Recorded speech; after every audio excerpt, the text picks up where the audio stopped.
Positive ion. Cathode ray, ray coming out from cathode is called cathode. Cathode से जो रे निकल के आए उसे क्या कहोगे? मान लीजिए ये एक निगेटिव इलेक्ट्रोड और ये पॉजिटिव इलेक्ट्रोड, और इसको मैंने एक हाई वोल्टेज बैटरी से जोड़ दिया, बहुत ज्यादा वोल्टेज हो। अच्छा ये निगेटिव है और ये कैसा है? पॉजिटिव। तो निगेटिव इलेक्ट्रोड को आप क्या कहेंगे? कैथोड। और इससे जो रे निकल कर आ रही है, जो बीम ऑफ इलेक्ट्रॉन है, उसे क्या कहोगे? इसे क्या कहोगे? Cathode ray. The beam coming out from cathode. Negative से क्या निकलेंगे? इलेक्ट्रॉन ही तो निकलेंगे। तो इस रे को क्या कहोगे? Cathode ray. The beam of electrons coming out from cathode is called, इसे क्या कहा जाएगा? रोहित सेंटेंस पूरा करो। It is called cathode ray. ये किधर की ओर चलेगी? बोलो। इट मूव्स टुवर्ड्स, बताइए। बताइए नहीं रहे अवेश। किसकी ओर आ रही है? नाम बताओ इस इलेक्ट्रोड का नाम। एनोड। एनायन जहां जाए उसे क्या कहते हैं? Anode. It moves towards anode and get discharged there.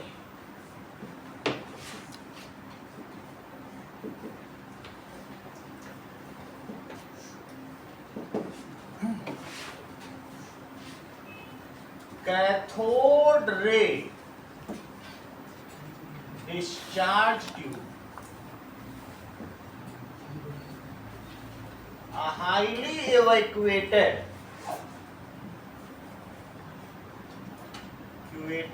glass tube consisting of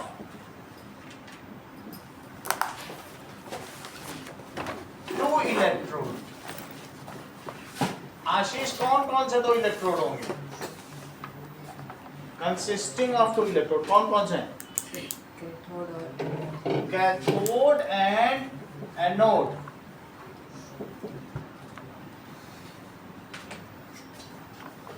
Cathode and anode. When it is connected to high voltage,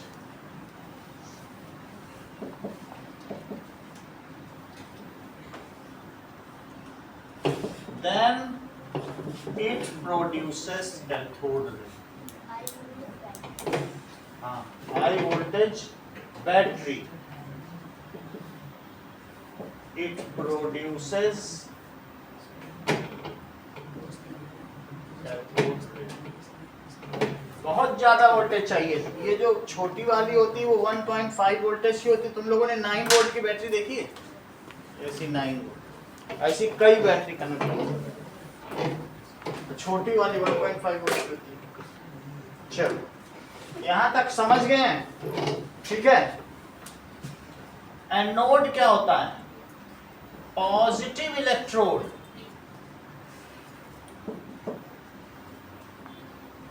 is called anode. It attracts, Anushka, ये किसको अट्रैक्ट करता है? Anions. That is negative charged ions. अच्छी बात है। अब देखो सब atomic particles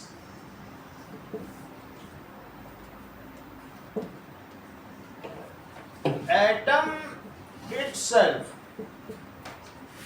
is made of constituent particles.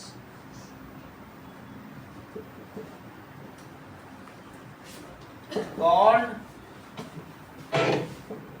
subatomic particles.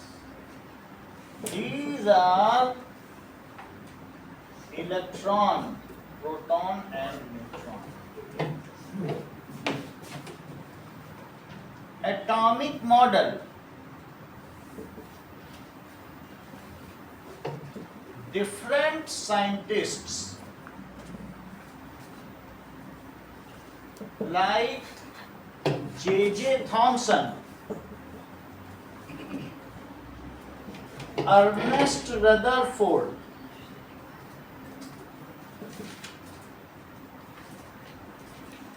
and Niels Bohr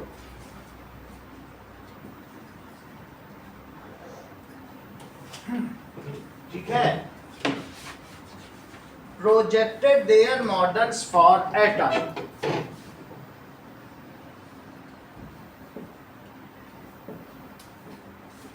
Their models for atom, 3 scientist ने किया था for atom to explain its behavior.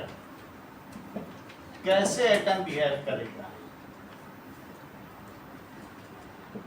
It is called atomic model.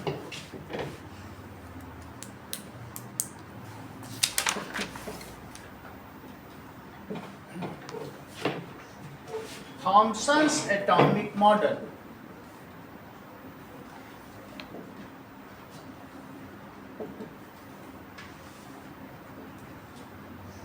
First, atom is a positively charged sphere.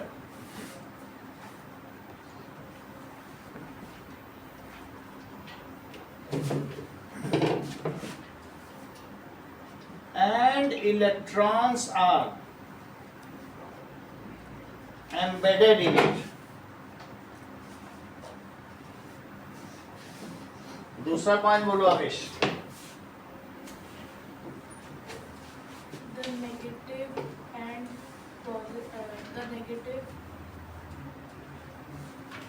and positive charges are equal in magnitude. So atom have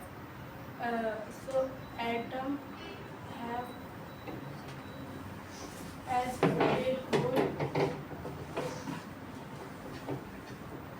neutral. अब बताओ, So the पहला दूसरा दोनों point बताओ.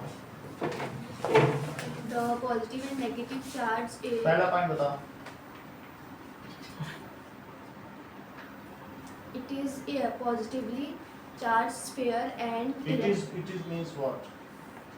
atoms are positively charged. Atom is Positively charged sphere and electrons embedded in it. The positive and negative charge are equal in magnitude and so the atoms are electrically neutral.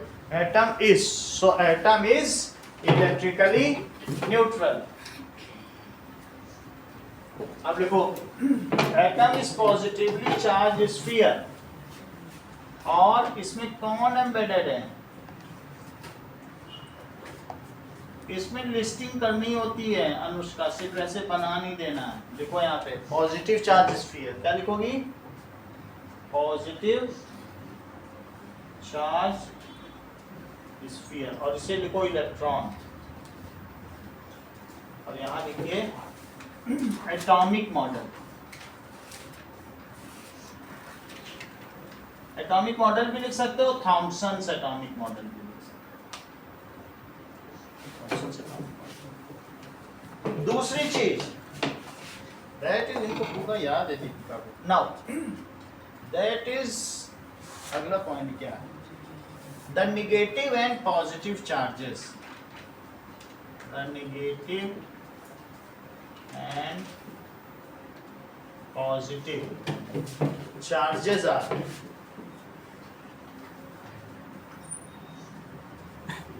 equal in magnitude.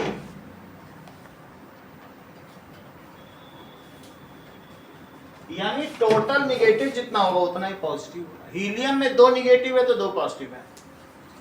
Lithium में चले जाओगे 3 negative 3 proton तो 3 ही electron, और जैसे जैसे आगे बढ़ेंगे carbon में 6 प्रोटॉन तो 6 ही इलेक्ट्रॉन, इक्वल है, जितना निगेटिव उतना ही पॉजिटिव, सही। सो atom is electrically neutral as a whole. So atom as a whole is electrically neutral.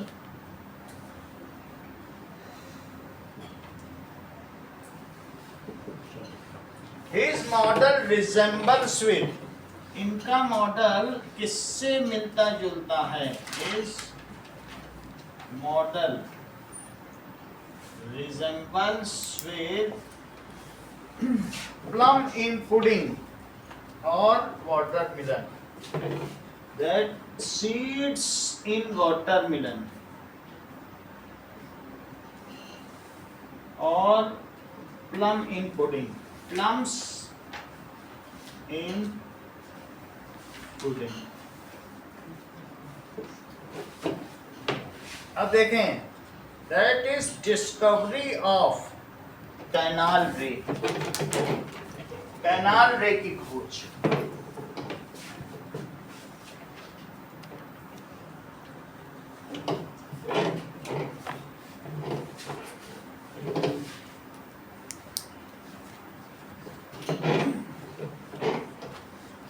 Discovery of proton के अंतर्गत है।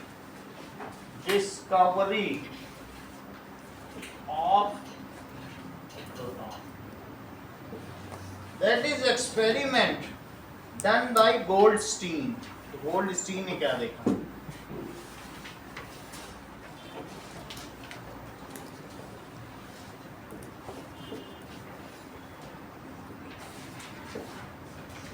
कुछ लोग कहते हैं कि प्रोटॉन की खोज रदरफोर्ड ने की और आधी साइट्स मानती हैं कि गोल्डस्टीन ने।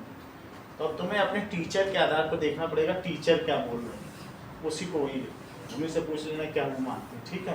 हाफ साइड्स इनको वो मानते हैं और हाफ उनको। चल, तो अब देखो गोल्डस्टीन ने क्या किया। इन्होंने एक कैथोड रे डिस्चार्ज ट्यूब ले ली और कैथोड रे डिस्चार्ज ट्यूब में, अब देखिए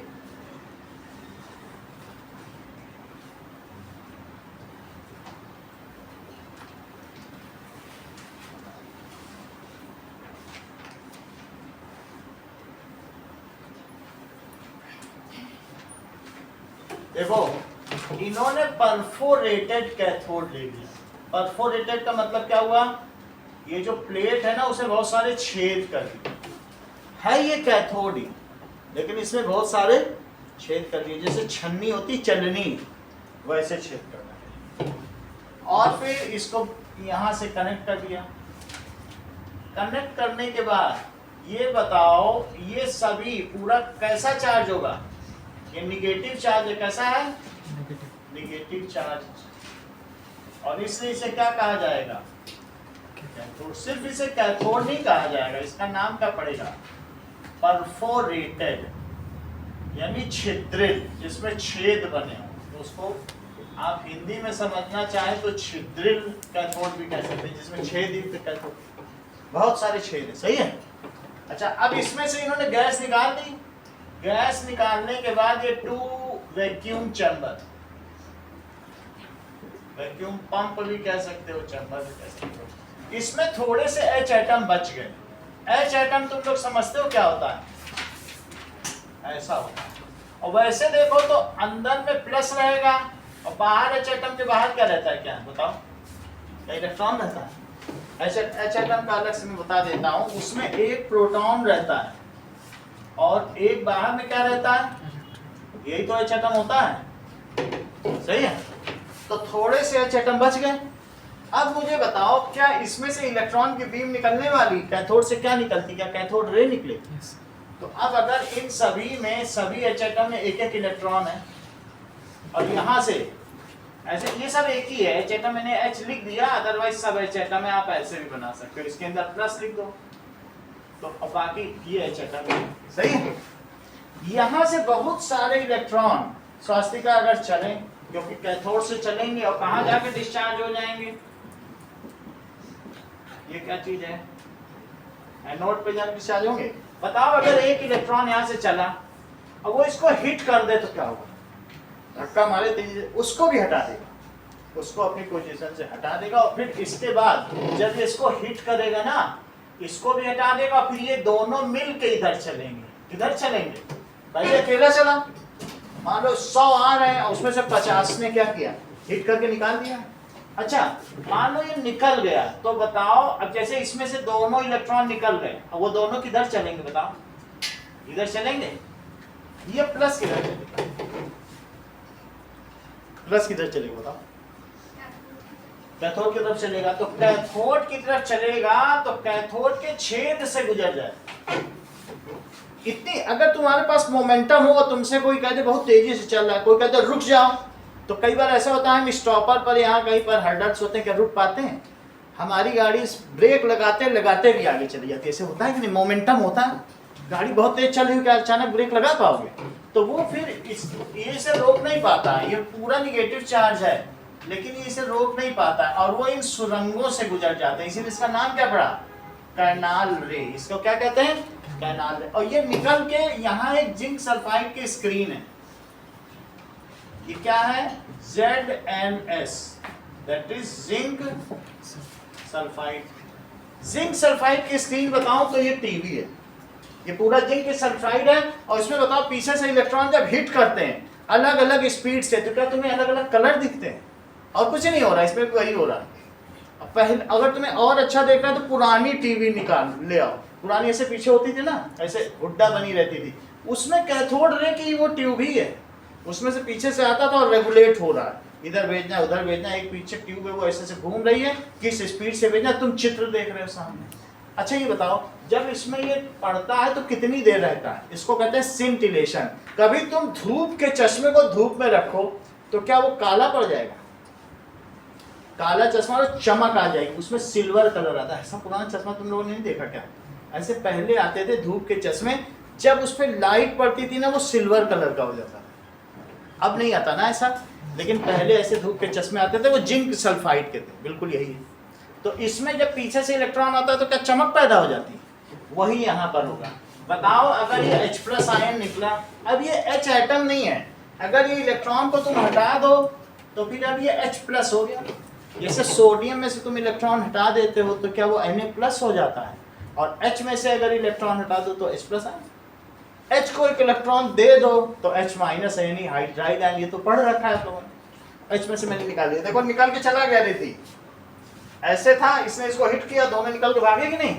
अब मान लो जैसे भाग रहे हैं तो ये H एटम अब रिद्धि कहाँ जाएगा बताओ, ये H एटम इधर जाएगा, और क्या वो कैथोड प्लेट को पार कर जाएगा, अगर वो कैथोड प्लेट को पार कर गया तो किससे टकराएगा,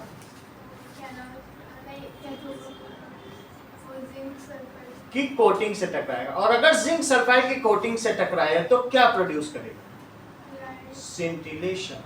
क्या प्रोड्यूस करेगा, इट इज टेम्परेरी चमक, सिंटिलेशन क्या पैदा कर रहा है, तो यहाँ बहुत थोड़ी थोड़ी देर में तुमको चमक पैदा होगी। जैसे दिवाली में इस आकाश में बहुत सारी चमकते हैं नहीं, अलग अलग, जरा देर के लिए रहते हैं फिर हट जाते हैं, तो ये सिंटिलेशन देखी है।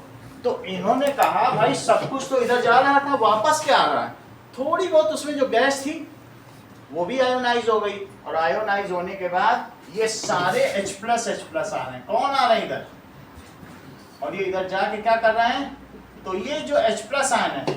अच्छा ये बताओ क्या तुम अब इस H+ को ही प्रोटॉन कह रहे हो, हाइड्रोजन आयन कैसा नहीं है, करेक्ट, बोला उसमें बचा ही क्या, कह रहे न्यूट्रॉन होता नहीं है, इलेक्ट्रॉन चला गया, प्रोटॉन वंस फॉर ऑल सबके लिए बता दिया। बोला सर जो H+ है वही तो प्रोटॉन है, अगर इलेक्ट्रॉन निकाल दोगे बचेगा क्या बताओ, तो बोलो किसने खोज की होगी, इन्होंने तो खोज की। अब इसका वीडियो देखें, फिर कैनाल रे देखें, और फिर इंटेक्स का पहला क्वेश्चन हम कर लें, कैनाल रे आखिर होती क्या है। चलिए, that is if perforated cathode is taken in cathode ray discharge tube, ठीक है, तो क्या होगा बताइए, Now text question number 1.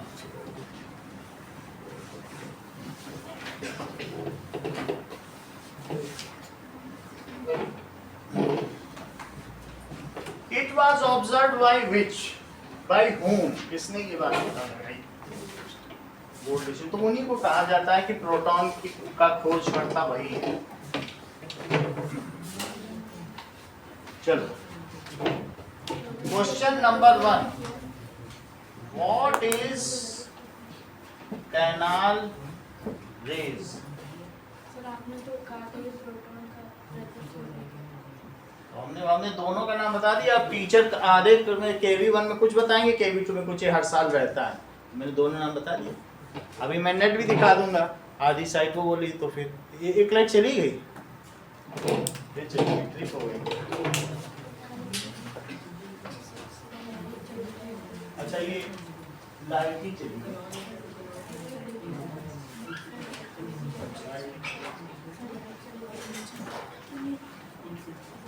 Now, what is canal rays? देखिए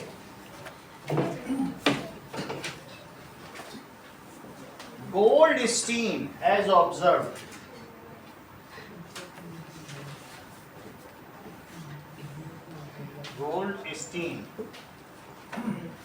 has taken perforated cathode में उन्होंने छेद कर दिए बहुत सारे इन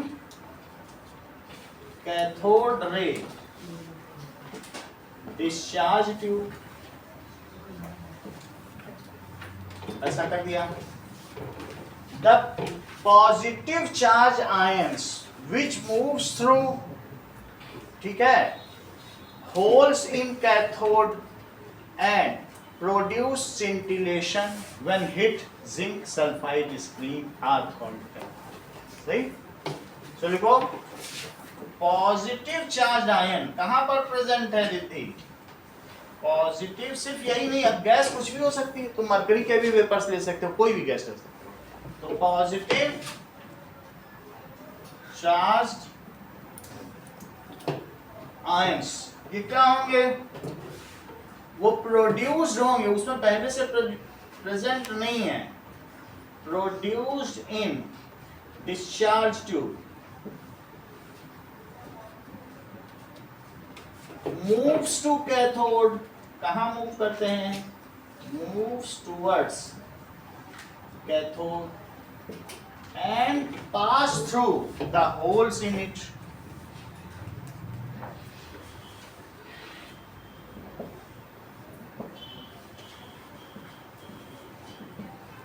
It is called canal.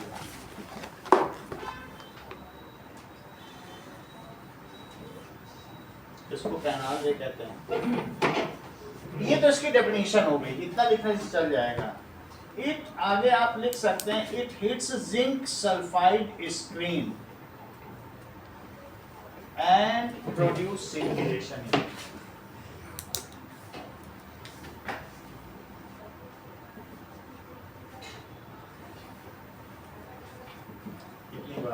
अब मैं इसी से चेक कर लेता हूँ किसने काम किया। चलो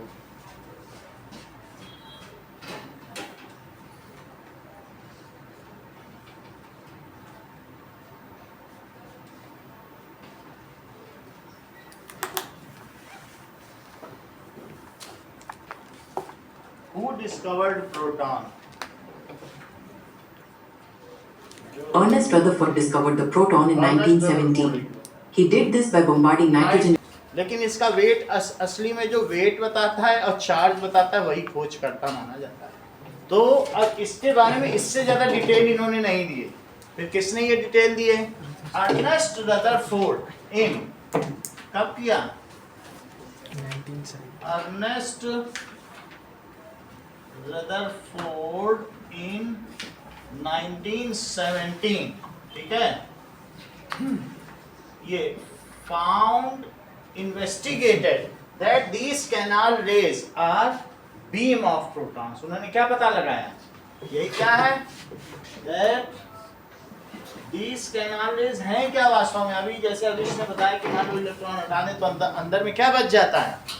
प्रोटॉन, तो ये these canal rays are beam of protons, is beam of proton, और इसका its mass is, इसका मास इन्होंने क्या बताया 1.67075 होगा, चेक करते हैं।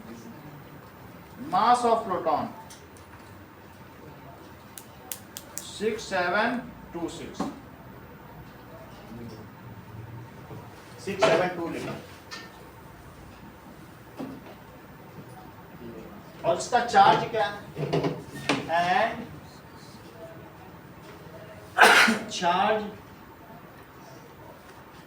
चार्ज इज 1.6 प्लस में है, और जबकि उसमें कितना है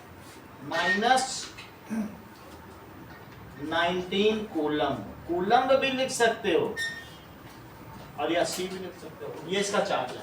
ध्यान दीजिए, अगर मैं इलेक्ट्रॉन की बात करूं और प्रोटॉन की बात करूं, तो कल हमने इन दोनों का मास देखा था, ये 9.1 और -31 kg था, और ये कितना है 10⁻⁻27 kg। इलेक्ट्रॉन प्रोटॉन से 2000 गुना छोटा है। अगर ये प्रोटॉन है तो ये इलेक्ट्रॉन 2000 गुना छोटा, और प्रिसाइजली कहें तो 1836 टाइम्स लाइटर। इलेक्ट्रॉन का जो मास है ना, मैं ऐसा कहूं कि mass of electron is 1/1836 times of mass of proton। तुम ऐसा करो, प्रोटॉन का मास याद रख दो, इतना निकाल लो कैलकुलेटर से, यही आ जाएगा। ये बहुत कम पावर है, जब और इसमें तुम इतने से डिवाइड करोगे तब ये पावर है। सही है। इलेक्ट्रॉन, अगर एक प्रोटॉन एक घड़ा है तो इलेक्ट्रॉन एक सरसों का दाना है, सही। लेकिन दोनों का चार्ज सेम है। इस पे भी इतना ही निगेटिव चार्ज है, इस पे निगेटिव चार्ज कितना है, तो अब इस पे पॉजिटिव चार्ज कितना है, ठीक है। मैग्नीट्यूड थोड़ा, लेकिन चार्ज का सिंबल देखो, साइन देखो, ठीक है। तो किसी भी एटम में जितने प्रोटॉन होंगे, अगर मैं कहूं कि कार्बन में 6 प्रोटॉन हैं, तो बोलो इसके चारों तरफ कितने इलेक्ट्रॉन होने चाहिए, 6 ही होगा, तभी न्यूट्रल होगा। अगर एटम न्यूट्रल नहीं होगा तो इधर उधर भागता फिरेगा, अनरेस्ट में रहेगा। तो 6 प्रोटॉन एंड 6 इलेक्ट्रॉन, ऐसा सभी में होगा। सही है। चलो, तो तुमको ये बात तो पता चल गई कि Ernest Rutherford is discoverer of proton. Ernest Rutherford क्या है, ही डिस्कवर्ड प्रोटॉन।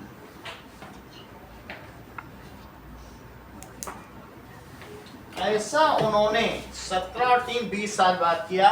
तो अब जब इन्होंने प्रोटॉन की खोज कर ली तो अभी अपना मॉडल बनाएंगे। So he has projected his atomic model. इन्होंने खोज की है तो उन्होंने बोला अब तो 2 सब एटॉमिक पार्टिकल होगा, अब अकेला थोड़ी रहेगा। उन्होंने अपने में सिर्फ इलेक्ट्रॉन को जगह दी थी, और अब ये क्या करने वाले हैं, इलेक्ट्रॉन और प्रोटॉन दोनों को जगह दी। Let us see this. चलो, ये ऊपर का हटा दें, इसको नोट कर लिया।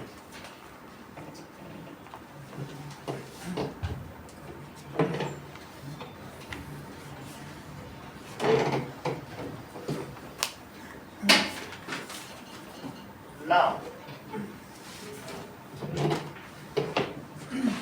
Rutherford model of atom.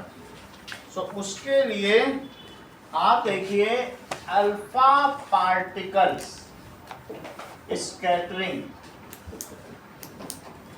Experiment on gold leaf. अगर तुम केमिस्ट्री को 2 हिस्सों में बांटो तो ये कह सकते हो रदरफोर्ड के इस एक्सपेरिमेंट से पहले वाली केमिस्ट्री और रदरफोर्ड के इस एक्सपेरिमेंट से बाद वाली केमिस्ट्री, ये इतना महत्वपूर्ण है। इसने सारे केमिस्टों को हिला के रख दिया। अब हम इस एक्सपेरिमेंट के बारे में जानेंगे, इन्होंने कर क्या दिया। और रदरफोर्ड के 20 शिष्य थे, एक उसमें पियरे क्यूरी जो था वो एक्सपेरिमेंट में मारा गया, बाकी सारे 19 शिष्यों को नोबेल प्राइज मिला। समझो ये कितने जीनियस हो। खुद तो नोबेल प्राइज पाए ही, अपने 20 शिष्यों में सब 19 को दिला दिया। एक की जान चली गई, और वो सारे के सारे शिष्य इस एक्सपेरिमेंट में ही। ठीक है, ये एक्सपेरिमेंट 72 घंटे चला रदरफोर्ड की अध्यक्षता में। वो बीच में सोने चले गए, उनके शिष्य सारा काम करते रहे प्रिसाइजली, और फिर उसका बाद जो रिजल्ट आया उसने दुनिया को। सो लेट अस सी एक्सपेरिमेंट है क्या, और ये भी समझिए अल्फा पार्टिकल होते क्या। What is meaning of alpha particle. ये किसका एक्सपेरिमेंट है बोलो? Ernest Rutherford. What is alpha particle, ये बताइए। अल्फा पार्टिकल क्या होते हैं? तो that is alpha particle, it is double positive charge, doubly charged ion of helium. अब आप ये बताओ, हीलियम में, रोहित आप बताओ, हीलियम के सेंटर में कितने प्रोटॉन होते हैं? ये बताओ। दो होते हैं, क्योंकि हाइड्रोजन के जस्ट बाद हीलियम है। हाइड्रोजन में एक प्रोटॉन, एक एक करके प्रोटॉन बढ़ेगा, और जब तुम UUO तक पहुंचोगे 118 तक, तो 118 प्रोटॉन होंगे। हर एक में एक एक करके तो प्रोटॉन बढ़ेगा ना। चलो, अब हीलियम में ये तो आपने बता दिया 2 प्रोटॉन है। एक चीज और बता दो, इसमें न्यूट्रॉन कितने? 2। ये तुम्हारे बुक में टेबल भी बनी हुई है 50 नंबर पेज पे, वहां लिखा हुआ है। अच्छा, 2 न्यूट्रॉन है। ये बताइए फिर इलेक्ट्रॉन कितने होंगे? 2 प्रोटॉन है तो इक्वल होने चाहिए 2 इलेक्ट्रॉन। अगर इन दोनों इलेक्ट्रॉनों को मान लो यहाँ से हटा दो, तो अब क्या बचेगा इसके पास? ये हटा दी। तो इसके बाद, इनके हटा देने के बाद इसमें 2 पॉजिटिव चार्ज हो जाएंगे और 2 न्यूट्रॉन हो जाएंगे। न्यूट्रॉन तो न्यूट्रल होते हैं। अब इसकी ऑर्बिट में कुछ नहीं रहेगी, एम्प्टी ऑर्बिट है, और अब इसे He2+ कहेंगे। इसे He कह रहे हैं, और इसे क्या कह रहे हैं? मैंने 2 इलेक्ट्रॉन हटा दिए, वो चले गए, तो वो अलग हमने अलग रख दिया उसको, ये तो बचा। इसी को अल्फा पार्टिकल कहते हैं। तो यानी डबल पॉजिटिव चार्ज, ठीक है, doubly charge helium cation is called alpha particle. इसे क्या कहा जाएगा बताओ? कितनी बात हो गई। अब देखो, तुमने न्यूक्लियर फिजन के बारे में कुछ पढ़ा है अनुष्का? थोड़ा बहुत बताया तुमको कि यूरेनियम पर अगर मैं क्या करूं, ये अनस्टेबल न्यूक्लियाई है, सो डबली चार्ज आयन ऑफ हीलियम, या ये भी कह सकते हो कि by positive cation of helium, ये भी कहा जा सकता है। कैसे कहा जा रहा है? Bipositive cation of helium is called alpha particle. अभी तुमने अल्फा पार्टिकल समझ लिया, लेकिन क्या तुमने कभी ऐसा भी सुना है अल्फा बीटा गामा, तीनों एक साथ नाम सुने? जरा देखो वो आखिर होता क्या कि that is radio active element.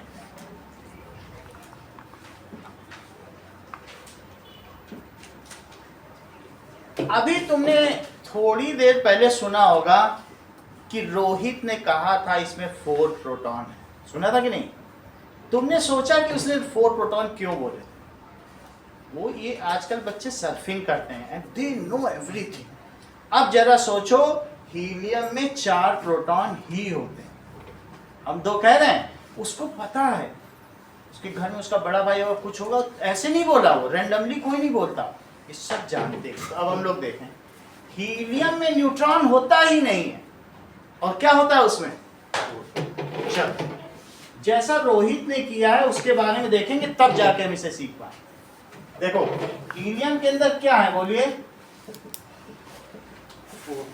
समझ में आएगा? अच्छा, हीलियम के न्यूक्लियस में ये जो 4 प्रोटॉन हैं, इनके 2 के ऊपर पाई मेसॉन्स बैठे हैं। कौन बैठे हैं? पाई मेसॉन्स। पाई मेसॉन्स इलेक्ट्रॉन की तरह, लेकिन उससे बहुत हल्के होते हैं, 100 गुना हल्के। ये उछल कूद करते हैं, और जानते हो एक सेकंड में कितनी उछल कूद करते हैं? 10 to the power 8 एक्सचेंजेस, यहां से वहां बैठे वहां। अच्छा बोलो इस पे बैठ जाएंगे तो इसे क्या बना देंगे, क्या न्यूट्रॉन, न्यूट्रल कर देंगे। अच्छा जब वो इन पे बैठे तो क्या ये भागने लग जाएंगे, फिर इस पे बैठ गए, और फिर इस पे बैठेंगे तो क्या वो भागने लग जाएंगे। जैसे घर में लड़ाई हो रही हो तो घर की बेटियां कभी चाचा के पास दौड़ जाएंगी कभी उधर, और सबको घर को मिला के रखेंगी। घर की बेटियां का मतलब क्या होता है, सबको मिला जुला के रखना होता है कि नहीं। या पेट एनिमल है तो पूंछ हिलाता रहेगा, दौड़ता भागता रहेगा और सबको खुश रखेगा।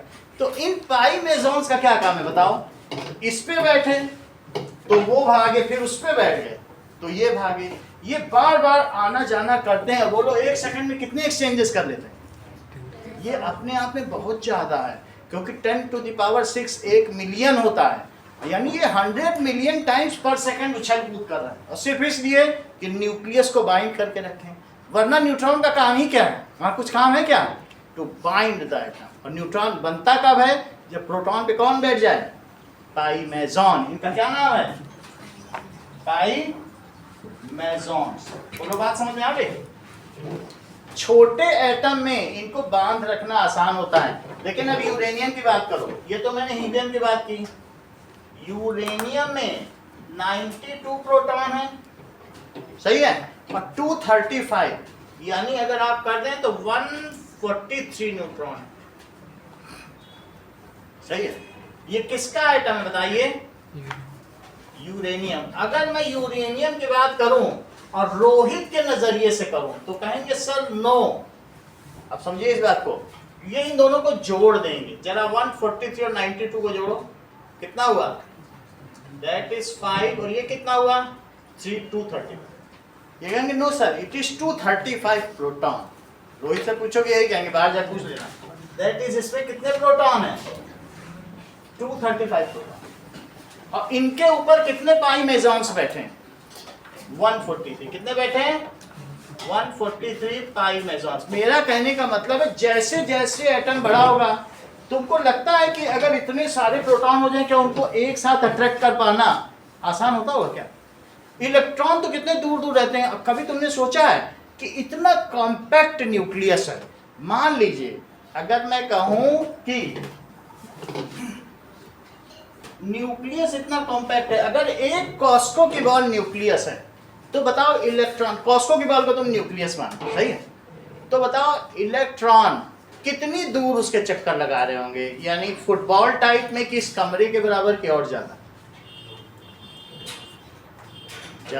दूर भी सोच सकते हो। एक मैं अपने मन में मॉडल बनाओ कि इतना सोचो कि अगर कॉस्को की बॉल न्यूक्लियस है तो जोधपुर पे इलेक्ट्रॉन चक्कर लगाएंगे, इतना दूर होंगे क्या, हाँ इतना ही दूर है। यानी न्यूक्लियस इज सो स्मॉल कि मैं इनसे कहूं कि एक एटम मेरा जोधपुर के बराबर है, जाकर कास्को की बाल गुम हो गई, जाके ढूंढ के ले आओ, तो ये कास्को की बाल पूरे जोधपुर में ढूंढते रहेंगे, इनको न्यूक्लियस कभी मिलेगा नहीं। इतने कॉम्पैक्ट में बताओ इतने प्रोटॉन कभी रह पाएंगे, इतने सारे न्यूट्रॉन हमने लगा दिए, जब भी वो अट्रैक्ट नहीं कर पा रहा, बीच बीच में उनमें फूट पड़ जाती है।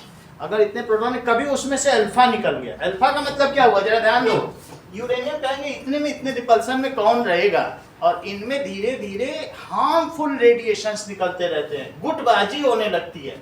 2 प्रोटॉन और 2 न्यूट्रॉन मिलके अलग हो गए, कहेगा इससे अच्छा तो हम हीलियम ही बन जाए, वो ज्यादा स्टेबल है। क्या निकल गया बताओ, इसको क्या कहेंगे, अल्फा पार्टिकल। गुटबाजियों में धीरे धीरे निकलने लग गए, और ये इतने खतरनाक है कि किसी पे अल्फा रेडिएशन पड़ जाए तो उसकी मौत हो जाए, इसीलिए इनको येलो कलर से यूरेनियम के बाद के सब येलो। अगर ये तुमने गलती से कहीं, या तुम दिल्ली में सुनते होगे कि गामा रेडिएशन पड़ गया, अल्फा रेडिएशन पड़ गया, दिल्ली में ये सब रेडियो एक्टिव का व्यापार होता है, और वहाँ लगभग हर साल 200-300 मौतें होती इन्हीं की वजह से रेडियो। तो तुम्हें समझ में आ गया कि ये जो रेडियो एक्टिव है इनका सिंबल कैसा होता है, इनको ऐसे दिखाया जाता है,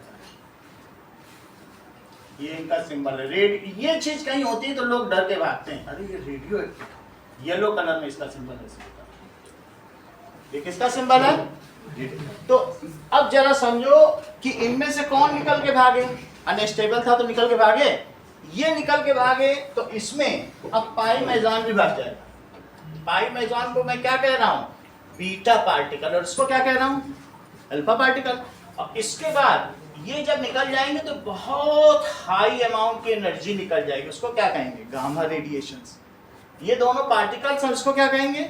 एनर्जी पैकेट रेडिएशन। तो अब समझो रेडियो एक्टिविटी क्या होती है फ्रॉम हैवियर अनस्टेबल न्यूक्लियर। देखो यूरेनियम के बाद के सभी न्यूक्लियस देखो, post uranium, neptunium, plutonium, American, ठीक है, इसमें से जितना भी कैलिफोर्नियम, एशियम, इन सब में जो यूरेनियम के बाद है, तो क्या बोलोगे? बोलो फ्रॉम हैवियर। भारी भारी है कि नहीं सब? देखो नीचे के नंबर बहुत भारी भारी है, 94, 9, और सब में रेडियो एक्टिव का सिंबल लगा हुआ है, ऐसा जैसे मैंने लिखा है ऊपर में symbol. From heavier unstable nuclei 20-20 minute में निकलता रहेगा। There is discharge of alpha and beta particles. क्या निकलते रहेंगे? Alpha, beta and gamma radiation, ठीक है। And such elements are called radioactive elements and this phenomena is called radioactivity। बोलो समझ में आ गई बात? इतना समझ जाओगे तो फिर हम इस एक्सपेरिमेंट को समझ जाएंगे। बस इतना ही समझना है कि भारी में से क्या निकलते रहते हैं?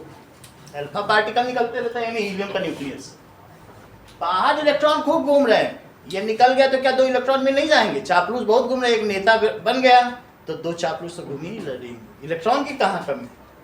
हमने इनके बाल पे रगड़ा, इलेक्ट्रॉन आ गया था कि नहीं? तो जैसे ही हीलियम बाहर निकलेगा तो इलेक्ट्रॉन घूमने लग जाएंगे, बन गया हीलियम का न्यूक्लियस। बोलो सही है? फ्रॉम हैवियर अनस्टेबल न्यूक्लियर, वो यूरेनियम के बाद की, ठीक है। From heavier unstable nuclei there is spontaneous, अपने आप हो रहा है, कोई अब कराने नहीं जा रहा है। स्पॉन्टेनियस एमिशन, एमिशन का मतलब है उत्सर्जन, उसमें से निकल रहा है। अगर ये यूरेनियम है तो तुम देखोगे इसमें अल्फा पार्टिकल निकल रहा है एवरी 20 मिनट में, और बीटा उतना समझने की जरूरत नहीं, मैंने बता दिया एक पाई मेजॉन है, बाकी आगे तुमको सब कुछ अपने आप ही 10th 11th में पता चल जाएगा, सब वहाँ है। अभी नहीं, जितना अभी सिलेबस उतना बता रहे हैं समझाने को का। और गामा एनर्जी हो गई, गामा क्या हो गई? एनर्जी। तो क्या निकलता रहेगा बताइए? There is a spontaneous emission of alpha beta gamma particles, ठीक है, हैवियर अनस्टेबल न्यूक्लियाई। तो क्या कहा जाएगा? Such atoms, such elements are called, ऐसे एलिमेंट्स को क्या कहोगी? Are called radioactive elements. ऐसा यूरेनियम के बाद वाले ही शो करते हैं, एक्टिव एलिमेंट्स एंड ये जो दिस फिनोमिना इज कॉल्ड, और इस फिनोमिना को क्या कहेंगे?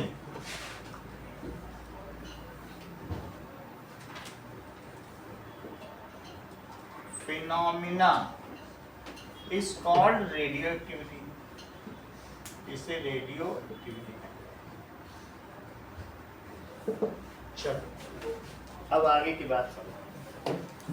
अल्फा पार्टिकल तुमको पता चल गया, रेडियो एक्टिविटी पता चल गई। रदरफोर्ड ने क्या किया? अब इनका एक्सपेरिमेंट देखो। इन्होंने एक ऐसा बॉक्स ले लिया,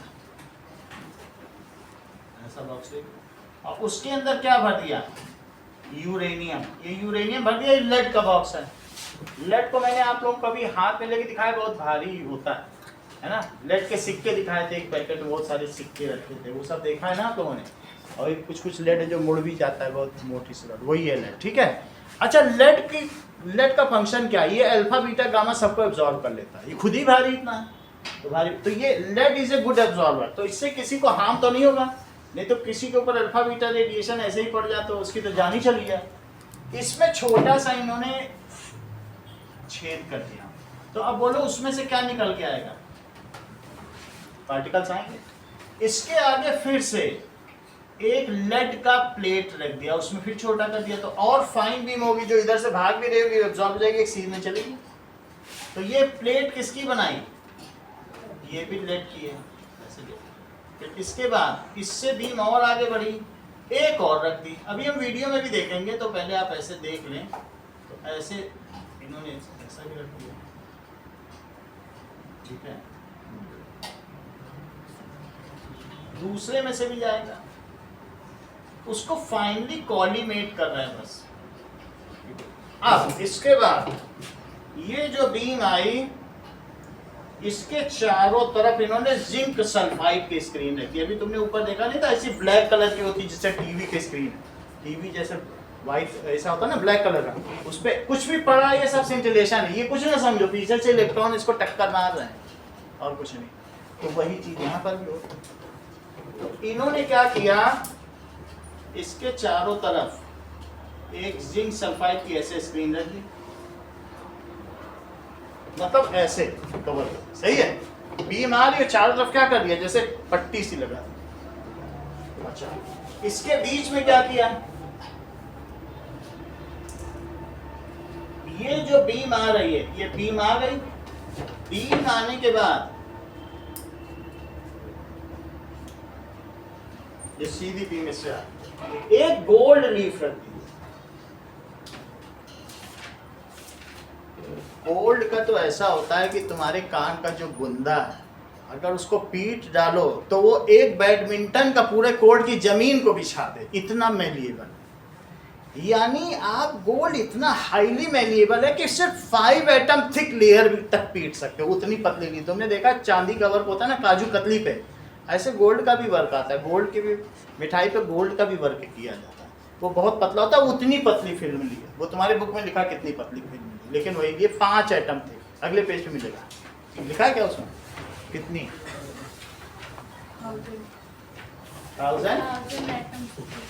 1000 एटम, चलो 1000 एटम थिक ले ली, चल 1000 के ले लीजिए, ठीक है। तो 1000 एटम थिक, इसे क्या ले लिया बताइए, गोल्ड लीफ, सही है। ये कौन सी स्क्रीन ले ली, जिंक सल्फाइड की स्क्रीन। अच्छा, ये दोनों किसकी शीट्स है बोलो, स्लिट किसकी ली है, दैट इज लेड प्लेट। ये दोनों ही लेड प्लेट हैं। ये बॉक्स किसका लिया है, लेड बॉक्स, और इसी में होल बना दिया, बीच में रेडियो एक्टिव एलिमेंट रख दिया, जिसमें से अल्फा बीटा पार्टिकल्स और गामा रेडिएशंस 20-20 मिनट के अंतर पर निकलते जा रहे हैं, और वो जाकर किसको हिट कर रहे हैं, ऑरम को। ऑरम का क्या मतलब होता है, गोल्ड, सही है। तो ये रेडियो एक्टिव एलिमेंट है, ये इनका सेटअप है।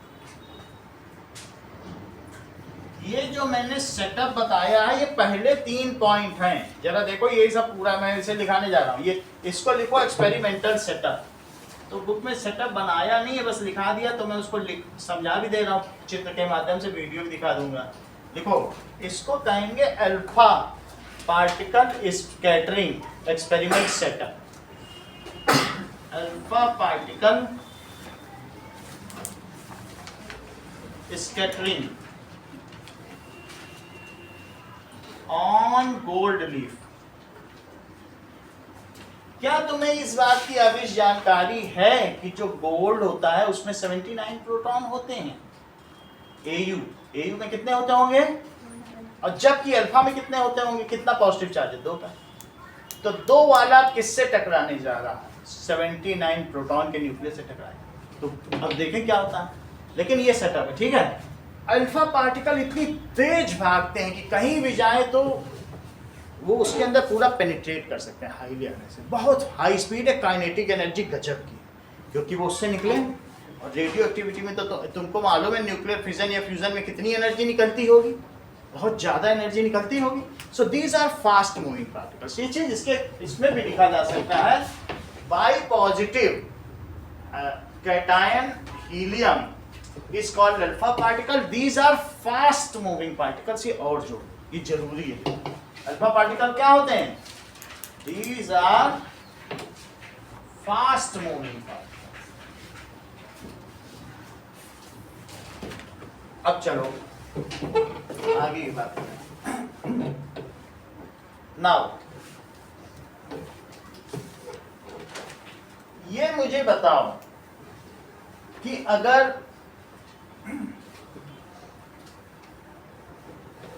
जोधपुर एक एटम है, अभी थोड़ी देर पहले हमने क्या बताया संजना, कि अगर तुम्हारा न्यूक्लियस एक कॉर्क की बॉल है तो एटम क्या है, इलेक्ट्रॉन कहाँ घूम रहा होगा, जोधपुर, बीच की जगह सारी खाली, बस समझो एक बॉल और फिर जोधपुर, सब वैक्यूम है। लेकिन क्या थॉमसन ने ऐसा बताया था, नहीं ना, उन्होंने क्या बताया था कि तरबूज में बीज, ऐसा बताया था। तो अब तुम ये सोचो, एक तो मैंने बता दिया ऐसा असलियत में कि एक न्यूक्लियस और बाहर में इलेक्ट्रॉन, जोधपुर में पूरा खाली है। थॉमसन ने क्या बताया था, थॉमसन ने इस जो न्यूक्लियस के सारे प्रोटॉन है उसको कतरे कतरे कर दिया, छोटे छोटे हिस्से कर दो, पूरे जोधपुर में फैला दो। बताओ जब इतनी छोटी जगह में होगी सारा मास, तब डेंसिटी ज्यादा है कि पूरे जोधपुर में फैला दोगे तब डेंसिटी ज्यादा है? बोलो, आप सोचो जरा, उन सभी पॉजिटिव चार्ज को एक है कि पूरे में फैला दो तब ज्यादा डेंसिटी लगेगी कि बिल्कुल जरा सी जगह पे रखोगे तब डेंसिटी, जरा सी जगह पे। तो अब जब इन्होंने देखा तो अब अल्फा पार्टिकल किस में जा रहे बताओ, अल्फा पार्टिकल आगे बढ़ा, इस पे 2 पॉजिटिव चार्ज है और ये पूरा समझिए पूरे एटम में, बहुत बड़ा एटम होता है ये का। तो उन्होंने सोचा डेंसिटी तो नहीं होगी, कैलकुलेशन की हुई थी रदरफोर्ड के द्वारा कि भाई उसमें कितना मास होगा। ऐसे में तो अगर अल्फा पार्टिकल फास्ट मूविंग है और कोई कठोर चीज ना हो तो जैसे केक में चाकू चलता है, घुसता चला जाएगा, निकल जाएगा। आपने कोई बीच में रखी ही नहीं चीज, न्यूक्लियस। आप खुद ही सोचो, थॉमसन के मॉडल में कहीं न्यूक्लियस का कॉन्सेप्ट है क्या? उन्होंने तो प्लम पुडिंग रखा, बोला सब पॉजिटिव चार्ज फैला हुआ है, उन्होंने बोल दिया पॉजिटिव चार्ज स्फीयर। क्या उन्होंने ये बोला था कभी पॉजिटिव चार्ज सेंटर? बोला ही नहीं था। तो इन्होंने कहा पॉजिटिव चार्ज स्फीयर यानी सारे प्रोटॉन का टोटल मास में मास अपॉन उन्होंने क्या किया, बोलो वॉल्यूम, सारे प्रोटॉन की, तभी तो डेंसिटी आती है। तो जब वॉल्यूम बहुत बड़ा, एटम बहुत बड़ा है, देखिए ये न्यूक्लियस है और ये एटम है, 10⁻⁻10 मीटर, समझ में आई बात?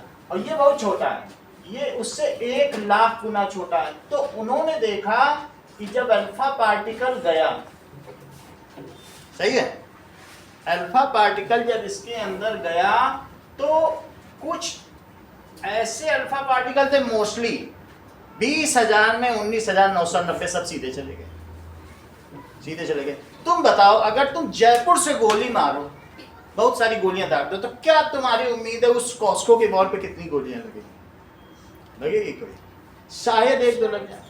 अच्छा, वो 79 का ग्रुप है, ऐसा नहीं है जो AU या मैं गोल्ड की बात कर रहा हूँ उसमें कितने हैं यहाँ पे, सोचो जरा, 79 प्रोटॉन और 2 प्रोटॉन आ रहे हैं। तो अगर उसके पास से कोई जाएगा तब थोड़ा सा डिफ्लेक्ट हो जाए, रिपल्सन तो होगा ना।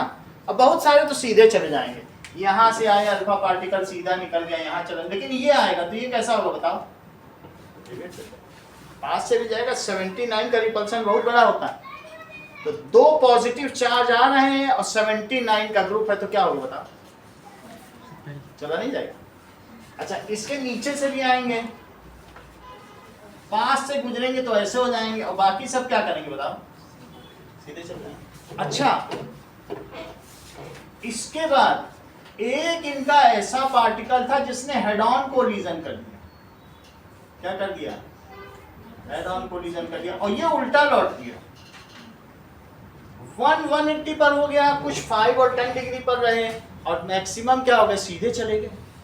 ये जो उल्टा लौट गया, ये अमेरिका की सबसे बड़ी न्यूज बनी।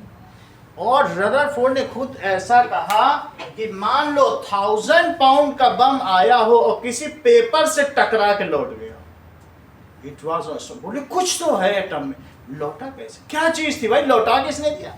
सब कुछ तो मैंने फैला दिया मास, वहां कुछ था ही नहीं। तो उन्होंने कहा नो, समथिंग इज देयर, और उन्होंने स्टेटमेंट दिया like a 1000 pound bomb has came and hit on A paper and it is reverted back. ऐसा कुछ हुआ।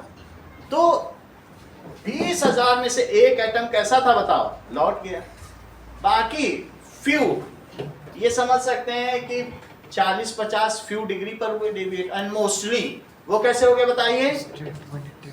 किसने रदरफोर्ड को बोला no, most of the space inside atom is empty. क्या बोला उन्होंने? क्यों चले गए सीधे सारे? Most of the space inside atom is empty. ठीक है, some have deviated by small angles that has done a tangential collision। एक होता है हेड ऑन, सर से सर टकरा जाए, जैसे दो साथी होते हैं ना, एक इधर से आ रहा खिलाड़ी और ऐसे टकराए तो ऐसे निकल जाते हैं, ऐसे ही कोई टक्कर मार दे तो क्या होगा? वास्तव में वो टक्कर हुई ही नहीं, ऐसे गया रिपल्सन की वजह से, बस यहीं से मुड़ गया। रिपल्सन हो, जैसे मैं साउथ के पास साउथ मैग्नेट ले जाऊं तो तुमको लगेगा क्या टकराएंगे? बस वो पास ही जाएगा और भाग जाएगा, ऐसा कोलिजन है। तो हेड ऑन तभी कोलिजन तो बोला ही जाएगा। तो इसमें क्या हुआ? One has done head on collision and reverted by 180 degree. तीन चीजें तुमको देखनी है, सब तीन नंबर के। पहला 3 पॉइंट एक्सपेरिमेंटल सेटअप के, दूसरा 3 पॉइंट ऑब्जर्वेशन के, फिर तीसरा तुम्हारी बुक में भी वैसे दिया 3 पॉइंट कंक्लूजन के, और फिर 3 पॉइंट मॉडल। तो हम भी वैसे समझ लेंगे। अब तुम्हें पूरी चीज समझ में आ गई? जरा इस चीज को समझे। सबसे पहले वीडियो से समझिए मॉडल है क्या, वास्तव में किया क्या आया। थॉमसन भी तभी थे, ये 20 साल बाद हुआ था। थॉमसन उस समय थोड़े एजेड हो गए थे। उन्होंने कहा ऐसा नहीं है, वो हुआ होगा ऐसा ना, इलेक्ट्रॉन से टकरा गया होगा। क्या बोले भाई? तरबूज में बीज तो थे ही ना उनके तरबूज में क्या थे? उन्होंने कहा कि ये जो अल्फा पार्टिकल है वो किससे टकरा गया होगा? अल्फा पार्टिकल इलेक्ट्रॉन से टकरा होगा, तभी मुड़ गया होगा। अब तुम खुद ही सोचो, इतना बड़ा प्रोटॉन और ये रहा इलेक्ट्रॉन, और एक भी नहीं। अल्फा में कितने होते हैं? 4 प्रोटॉन। अभी रोहित ने बताया कि नहीं, 2 पे पाई नहीं जाने, तब भी तो 4 ही तो हुए। अगर तुम सोचो तुम बहुत बड़ी फुटबॉल मारो और वहां सरसों का दाना पड़ा हो, क्या सरसों से टकरा के मुड़ जाएगी? लोग हंसने लगे, ये क्या बोलने लग गए? बोलो, इतना मोमेंटम हो कि proton is massive, it is 1836 times heavier. अब 4 प्रोटॉन, वो भी हाई स्पीड में आ रहा है, क्या उसको कोई इलेक्ट्रॉन रोक पाएगा? So it is out of the question, it is of no case that electron when hits the proton. ये प्रोटॉन व्हेन हिट्स, किसको प्रोटॉन हिट करे? इससे हिट करके क्या डिफ्लेक्ट होगा? ये तो उसी को धक्का मार देगा। फुटबॉल के रास्ते में सरसों आए तो क्या तुमको लगता है कि फुटबॉल अपना रास्ता बदल देगा? वो तो धक्का मार के खुद सीधा निकल जाएगा। तो भारी भारी प्रोटॉन, क्या तुम्हें लगता है कि ऐसा कोई चांस है कि इलेक्ट्रॉन से टकरा के डिफ्लेक्ट हुए होंगे? नहीं ना। सो इसलिए उन्होंने कहा no, electron is very lighter and I have already said. उन्होंने खुद मास निकाला, कितना मास निकाला? -27, 1.672 निकाला। So there is no case. तो अब हम लोग देखेंगे पहले 3 पॉइंट। देखो समझ में आ गया ना? एक्सपेरिमेंटल सेटअप होना चाहिए, पूरी बात समझ आ गई? अब देखो पहली चीज, नाउ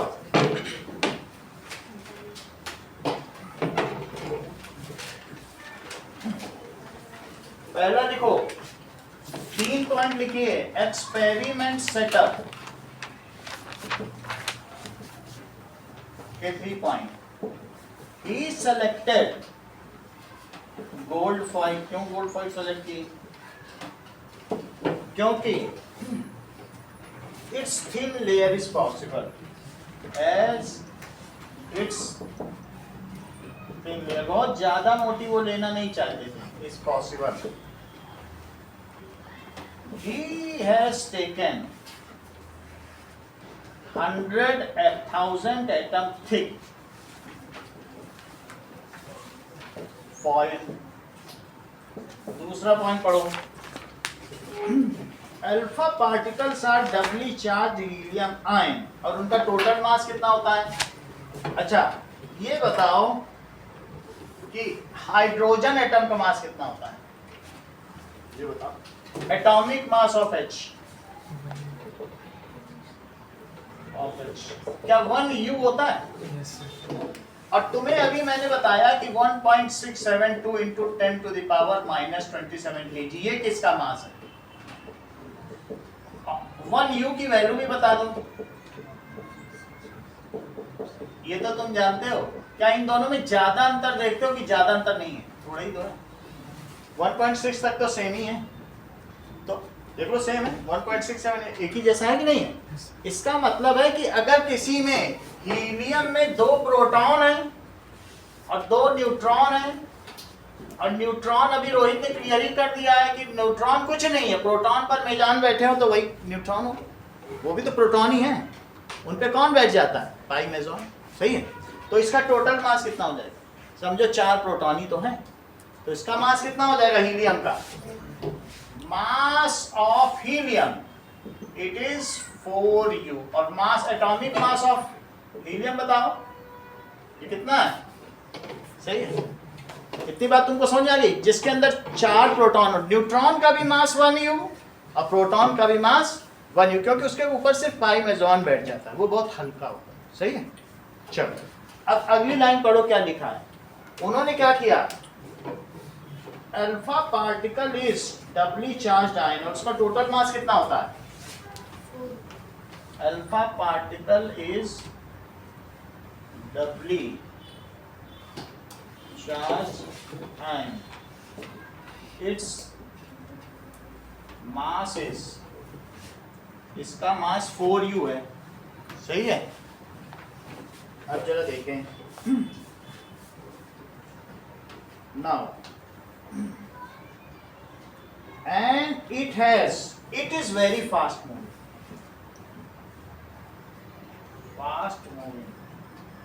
अगर इसको रोकना हो तो इलेक्ट्रॉन में इतनी ताकत नहीं है कि इसको रोक सके, इलेक्ट्रॉन बहुत हल्का होता है।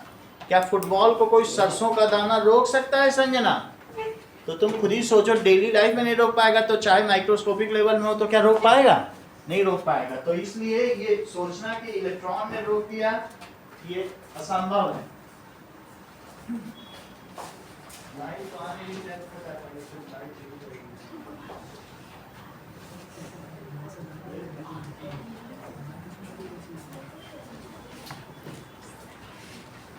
सही है, 2 पॉइंट हो गए।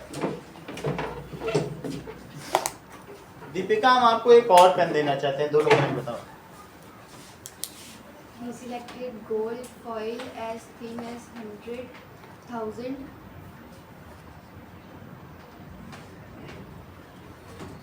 संजना बताओ। He selected gold as thin. Gold foil Gold foil as thin as possible. And Rohit बताइए, दोनों पॉइंट बताओ। He selected gold foil as it is very cheap, 100. आप बताओ। he selected gold foil as it is possible, as thin as possible. It is 1000 atom थी। अगला point बोलो। Division बताओ।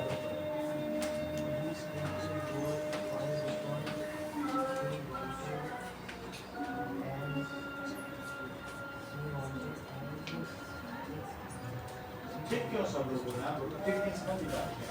He selected gold for the gold for this was very thin as 1,000 atoms per sheet. 1000 atom थी।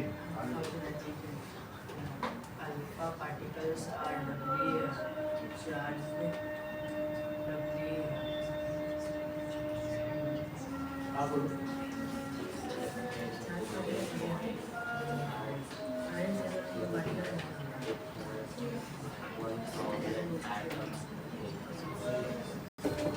What is canal ray?